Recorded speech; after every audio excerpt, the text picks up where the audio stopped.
Okay, we're going to expand our vector formulas and kind of understanding a little bit here with a couple of things. First off, we're going to define something called the dot product, and the dot product is going to talk about how vectors relate to each other, primarily in terms of their angle between each other. And then we're going to look at a vector projection, which will utilize the dot product and then use that to solve some kind of real-world situations involving vectors. So we start off with looking at some definitions here. If we look through this, the dot product is going to be a formula that we're going to see in a second. This idea of something being orthogonal. So orthogonal is just a way to say perpendicular. So if I have two vectors that are perpendicular to each other, right? So if I have vector A and then vector B, and they form 90-degree angles, then we say that they are orthogonal. And then at the end, we're going to give our kind of physics definition of work, which is a little bit different than kind of our everyday usage of the term. All right, so we start off with this idea of vectors in a plane. So we're just talking about two-dimensional vectors, and we have a dot product for those vectors. So this is our definition. There's two ways that we can think about it. We can see here that we have, if I have vectors A and B, then if I was to look at those components, the dot product is going to be A1 times B1 plus A2 times B2. So that's one way that our dot product can be formed. If I have other vectors, another way to think about it is if I have U, which is a vector, and V, which is a vector, and they form some angle theta. The magnitude, so the distance of U, so the magnitude of U times the magnitude of V times cosine of the angle between them is also another way that you're going to find and be able to use the dot product. Those two are equivalent. And what we can see here is if it's 90 degrees, so cosine of 90 degrees on our unit circle is up here at the top, and my coordinate is 0, 1. Since that is my cosine value, the 0, then that would mean that I'd have a 0 for cosine of theta, and this whole thing would equal 0, which is the property we're going to look at next. So using our dot product, if we have if and only if, which means both ways, so if the dot product is 0, then they're perpendicular or orthogonal, and if they're orthogonal, then we have a dot product of 0. And so we can use those properties to solve some problems. So if I want to determine if they're orthogonal, really what I'm looking at is the dot product. So if I take U and V, so U dot V, is that equal to 0? If it is, then they're orthogonal. If it's not, then they're not. And so we just plug through our formula for the dot product and see what we get. So to do that, we basically take the first terms. So in this case, it would be U1 and then U2, and then we multiply them and we add the second terms together. When we quick through that, we get 15. 15 is not equal to 0, and so they're not orthogonal. If we want to look at geometrically, we can always plot our points and see if we start them at the origin and go plot those values that is not going to make a 90-degree angle as we go through it. All right. If we look at another one, again, we're looking at, is the dot product equal to 0? If it's equal to 0, then they're orthogonal. And I take my values for 2 and negative 14, multiply them and add 7 times 4. And when I do that, I get 0. So since they're 0, that means that they are orthogonal and they would be perpendicular. If we were to graph them, we'd see that they form a 90-degree angle. All right, so you need to, on your assignment sheet, solve this one. Again, you're trying to have your vectors. You're going to see if the dot product is 0. If the dot product is 0, then they are orthogonal. All right, we have some properties with the dot product. We want to make sure that we understand kind of how they work. And so what we have is that we have our commutative property, which means that u dot v and v dot u are the same thing. I have my distributive property, so if I have a dot product times the addition of two vectors, I can distribute that dot product through. I have a scalar multiplication. What we want to see is that this scalar value, if it's outside, if it's just a number outside of the parentheses, I can push that through to one of my vectors, and that will be the same thing.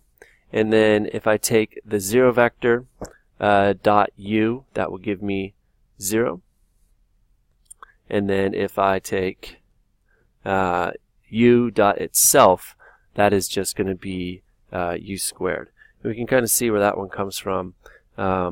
If I was to expand this, so u dot u is the magnitude of u, and then cosine of the angle between them. Well, if they're going the same direction, so if I have two vectors that are basically lined up, right? So if I have that one and then the same vector on top of it, the angle is 0, right? And so if the angle is 0, cosine of 0 is 1.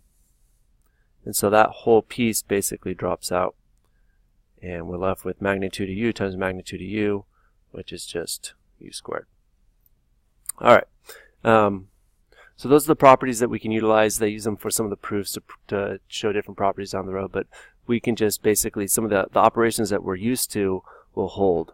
Versus like a matrix multiplication, right? We multiply matrices, the commutative property didn't hold. But for dot product, it works. All right.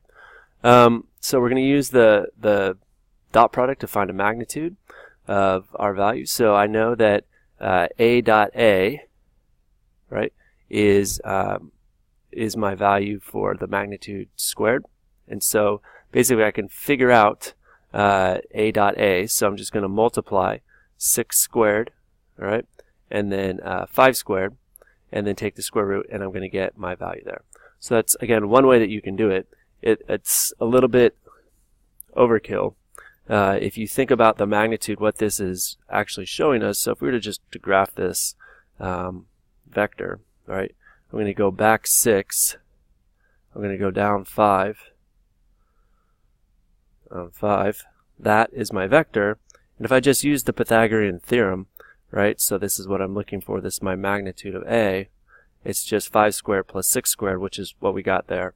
So again, it still works with just your geometry, but it's another way if you're given a dot product value that you can figure out the magnitude of your vector without having to sketch it out. All right, so you need to find the magnitude of this vector. Try using the dot product. If you want to verify with sketching it out, then by all means go for it.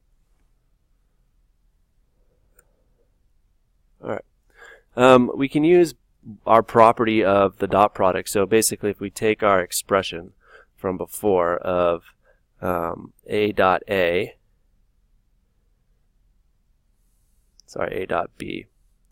equals the magnitude of A, magnitude of B, cosine of the angle, and we divide by A and B, the magnitude of A and the magnitude of B on both sides. Then what we're left with is just cosine. So all that goes away, and we have cosine equals that value. And so from there, we can have solutions to find the angle between two vectors, given just the vector notation. So we'll see a couple of examples of that as we look through it here. All right. So I want to find the angle between two vectors. So I have vector u, and I have vector v, and I apply the formula that we just looked at. So I'm going to take the dot product of them over the magnitude. And then this is my setup here. So this is just putting in my vectors in component form. And then to find the dot product, all right, again, I'm going to multiply negative 3 times negative 2 and get negative 6, negative 5 times negative 3 and get positive 15. And then to get the magnitude of these, right, the magnitude is negative 3 squared plus negative 5 squared, which equals root 34 when I take the square root of everything. All right, so that's all it's doing.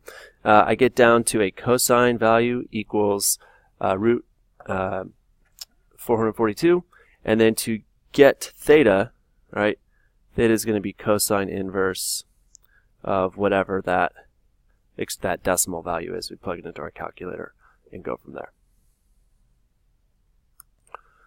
Right, and then that's what they did. They took the cosine inverse and they got about 64 degrees. You can plot those values and make sure that you have an acute angle to kind of look at it and verify that your math worked out correctly. All right, another example. All right, same process. You use the dot product divided by the magnitudes, and then you take your cosine inverse, and then you get your angle. Again, in this case, we get an obtuse angle. That's okay. We plot our points, and we would see that that makes sense geometrically.